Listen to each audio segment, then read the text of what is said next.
Highly respected guests and venerated audiences, Assalamu alaikum.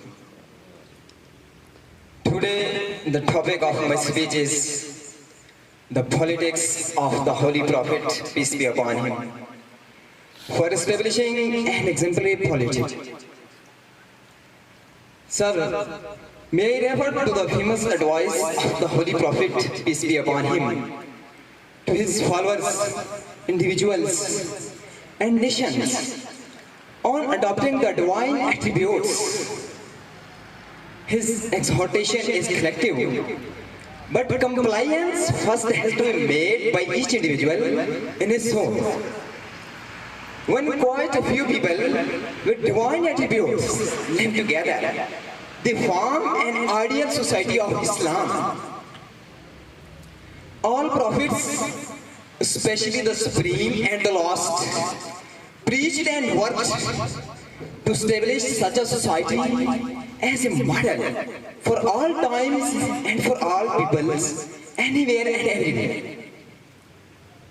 It is an accepted principle that the truth behind doubt interpretation given to the teachings of Islam by the lost prophet will forever remain binding on a Muslim. Though this authority ends with him, but it is through the means of those men and women who followed him and helped him at a time when the profession of Islam was equivalent to sacrifice and personal hardship, and whose support and devotion secured the final triumph of Islam. The selfless grandeur of their lives will forever remain a symbol of influence, which the personality of the greatest teacher radiated upon his friends and comrades. An influence which transformed and changed the course of their lives, and with them the destinies of the world. Most of this I have quoted from Lama Muhammad Asad's note on Sahih Bukhari. Now look at the piety and sincerity of the Holy Prophet's household, Min Ahl Bayt, and his earlier companions. I would rather quote from Sayyid Amir Ali's Spirit of Islam. In the quotes of a Christian pious sovereign, Hazrat Ali's brother, Hazrat Jafar Tayyar, spoke thus: "O King, we were plunged in the depth of ignorance and barbarism. We adored idols. We lived in unchastity. We ate dead bodies. And we spoke abominations.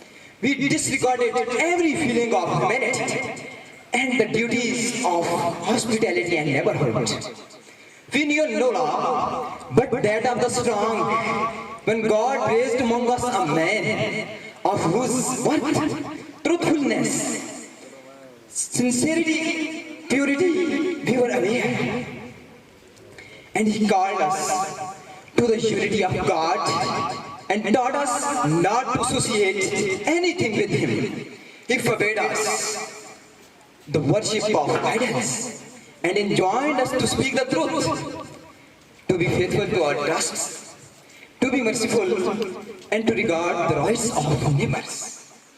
He forbade us to speak evil of women or to eat the substance of our friends.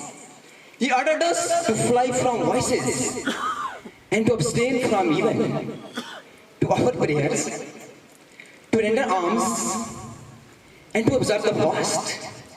We have believed in him and we have accepted his teachings. And for this reason, our people have risen against us, has persecuted us in order to make us forgo the worship of God and return us to the worship of idols, of wood and stone and other abominations. They have tortured us and injured us, until finding no safety among them, we have come to thy country and hope thou will protect us from their oppression. Can there be a better summary of the pre-Islamic society and the pious society Islam wants to establish, and it did establish in the full blaze of history. Thank you very much.